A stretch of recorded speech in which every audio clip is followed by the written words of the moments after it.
Time for this week's YouTube Q&A. You gotta be so good that they can't ignore you, especially the ones that ain't done shit for you.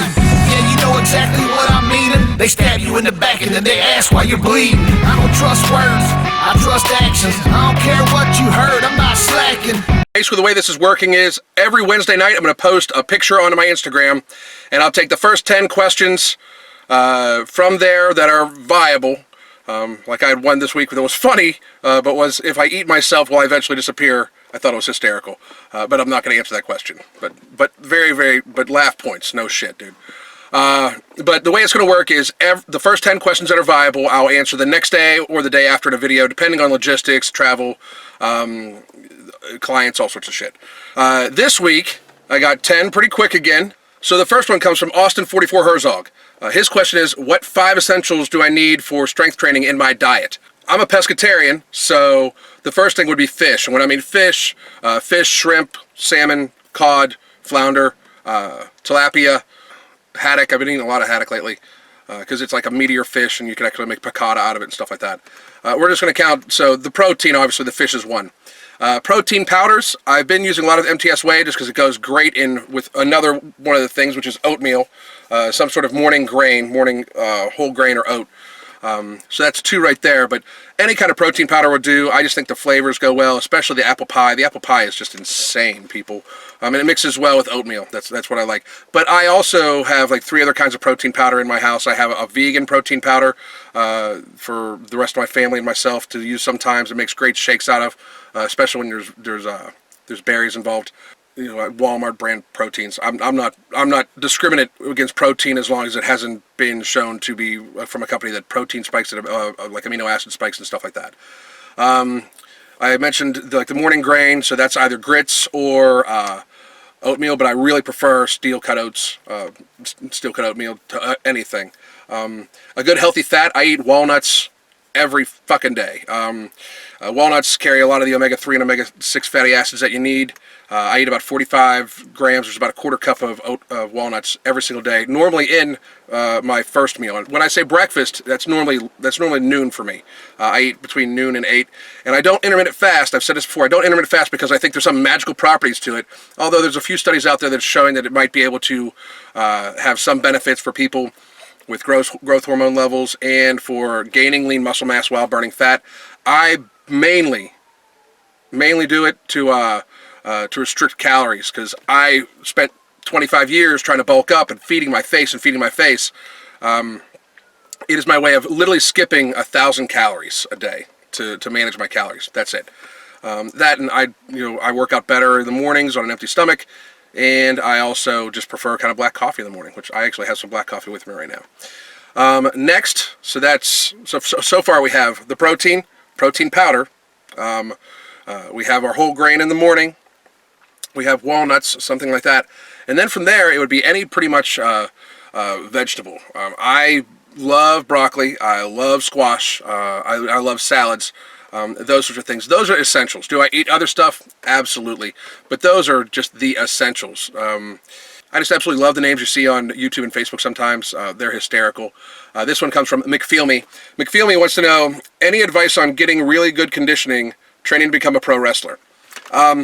I've actually known a few guys that have become pro wrestlers. First things first, you definitely need good cardio. These guys go and go and go. The training is brutal. The running between the ropes, from what I understand, is just like a vicious workout. Conditioning wise though, I would honestly say do some yoga. You got to be flexible, you got to be pliable, you got to be able to recover from injury, and you keep your nutrition on point. I have always loved pro wrestling, and every little kid dreams about being a pro wrestler, but God, the brutality that they put on their body. Most of those guys end up with fused necks from taking the whips against the ropes and stuff like that. It's brutal, but the biggest condition you can stay in is pliable, flexible, strong, with really good nutrition, with really good wind. You got to be a pretty good athlete. While some of them don't look like athletes, to be a really good professional wrestler, especially in today's world with the high flying stuff, you got to be in really good shape and just avoid injury, because that's what ends almost all wrestling careers, is injury. The next one comes from Life Construct. How'd you come up with the screen name Every Damn Day Fitness? How much water do you recommend drinking every day? And they ask for A or B. I said I'd answer A, but I'll answer both. B is how much water do I drink? That's differently specific to each person, if you ask me. I drink about a gallon and a half a day, and that is where I fucking suck at. I really have to like focus on it, because I'll just forget to drink water. I really will. I'm not one of those people that carries a water bottle around with me everywhere. I forget to, and that just is fucking horrible. But it's something I've definitely been focusing on a lot more lately too, and I feel a lot better. I really, really do. But I would say I lived most of my life chronically dehydrated, and I'm working on it now.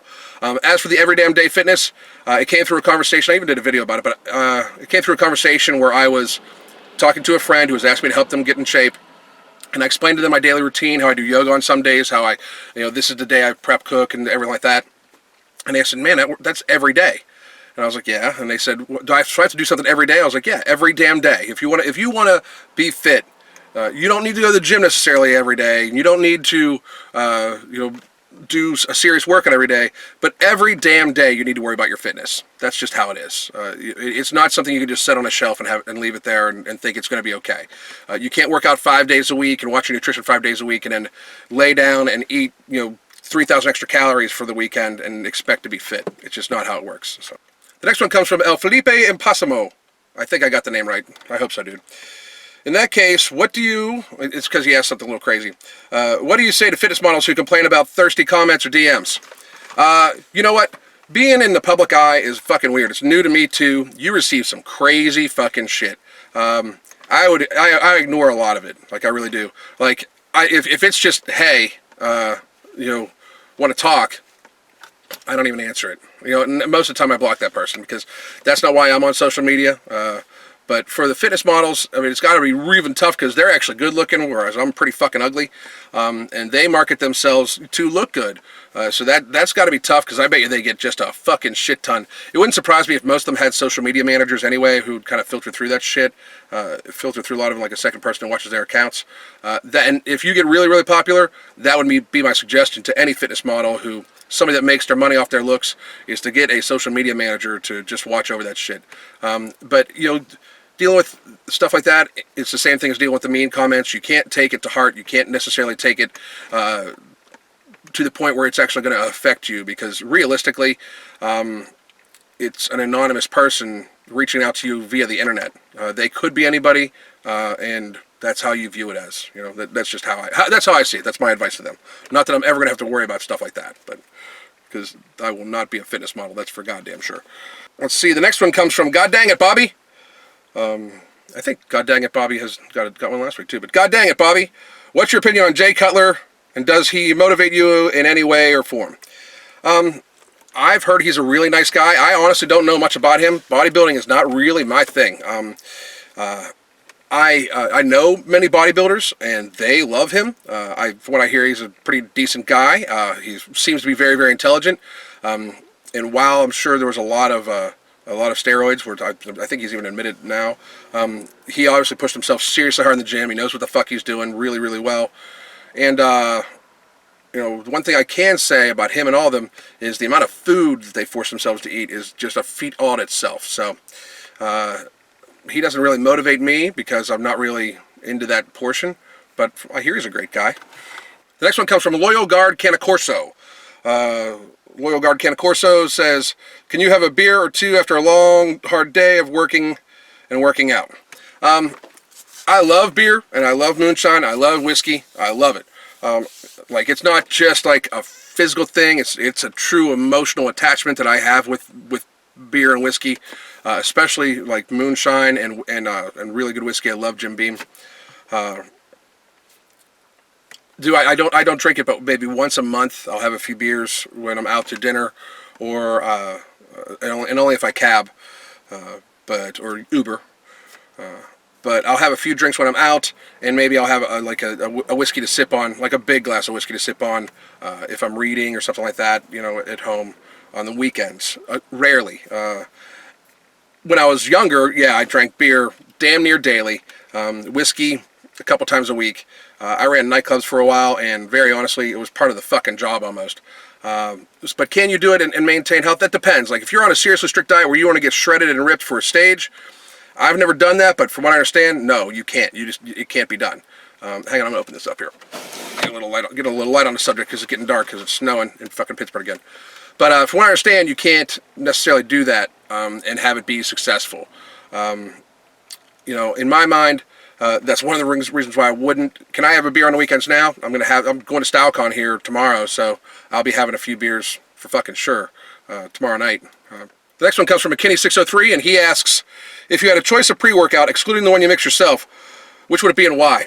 I've actually only tried very few pre-workouts. Jack 3D, I tried the old original one. That was actually a little much for me, to tell you the truth. I got real jittery on that one, and sometimes just the ingredients affect people differently. I'm good with caffeine, but other stims seem to affect me like I get the jitters. Caffeine, nothing. It just gets me in the zone. But I did like it, and I tried the new recipe. It wasn't quite there for me. C4, if I can take like 3 scoops of it, it seems to get me there. But the one thing is Mr. Hyde. Mr. Hyde at the one gym I was going to had like, you know, one serving like little bottles where the pre-workout was in the top, and then there was just, you know, water in the bottom, and then you'd push it down in and shake it, and you would use it. Some good flavors and everything like that. And when I would forget my own pre-workout or whatever, I've used that before, and I definitely like Mr. Hyde. But I haven't tried that many, so very honestly, as soon as I got off using C4 and started making my own almost right away, just because that's what I prefer, and that's what seems to work best for me too. But if I had to go to any others beside mine, it would probably be Mr. Hyde. Just, it seems effective, not cost effective, but effective for my workouts. The next one comes from Alex Withers, and he asked me what the motivation was behind starting my YouTube channel. Honestly, it's a fucking hobby, and why not have your hobbies make money for you? It started off with really just me posting some workout videos, posting some squats, and then I posted 1 or 2 videos based on just my thoughts, because I'm an opinionated motherfucker, and I like ripping on people. I mean, I rip on myself all the time. I talk about my eyes, I talk about being bald, I talk about my age, I talk about myself a lot. I fucking rip on myself, because I think you stay humble that way. And, you know, at the same time, I'm confident in other shit I can do, but at the same time, you know, it is what it is. And it's been a really neat experience that I hope keeps growing, and I think what kept it going and why the channel has actually become a real channel instead of just some dude talking to a camera is that I've met some really neat people. The people at Tiger Fitness, Steve Shaw, good friend, and, you know, really interesting going to these different gyms, meeting different people. I've met Big J, I've met Steve Shaw, I've met a bunch of people. Even the experience I'm about to have at StyleCon, while it may not be necessarily my cup of tea, well, I probably am going to feel like, you know, a glass of whiskey in a room full of rum runners. It is going to be a great experience. These people are obviously successful, and I like listening to what other people have to say about all sorts of shit. And that's the thing, like, and I will keep an open mind, and I will admit if I'm wrong. You know, if I get there and I'll be like, you know what, now I totally see what these guys meant, I would come on here and say it. I don't think I'm going to, but I at least owe it to... I bashed the fuck out of these guys. The fuck out of them. And their response was, come see what we have to offer.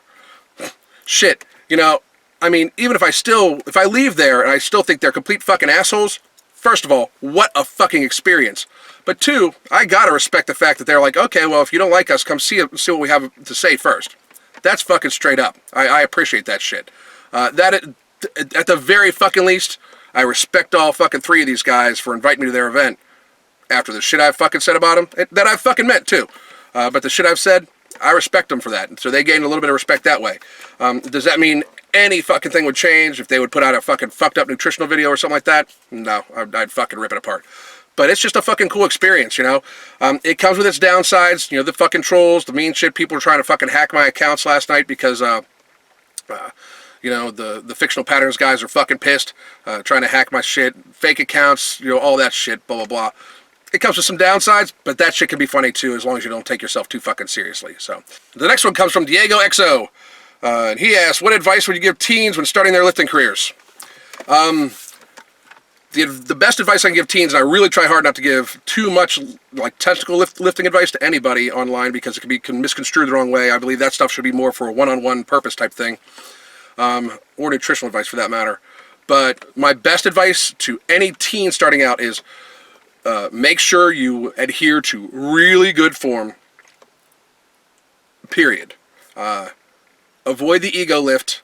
Because while somebody may be able to lift more than you right now with bad form, and your form's good, you will eventually be able to lift a lot more than them with your good form versus their bad form, because they will eventually get to the point where they are not able to muscle it up. There's a lot of technique, and you will stay injury free, where they will be hurting the fuck out of themselves constantly. So watch good form, and if you're young, start watching your nutrition early. It's never, ever, ever, especially with the fucking garbage in grocery stores nowadays, it's never too early to watch your nutrition. And parents, if you've got kids that you eventually want to get them to the gym, make sure they're not eating shit. I mean, they may be pissed because they don't get to have a can of Coke with dinner every fucking night, but at the same time, you're actually doing right by your fucking kids. So watch your form, watch your nutrition, and trust the fucking process. Lifting, fitness of any kind is not a fucking sprint. It is a fucking marathon. You know, and I appreciate the question because you're a teen asking me what I fucking think. And mind you, I still do all these fucking things all the fucking time, and I'm 45 years old.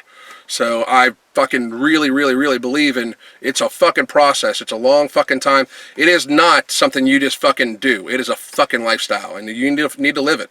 That's the best advice I can give. Live the fucking lifestyle.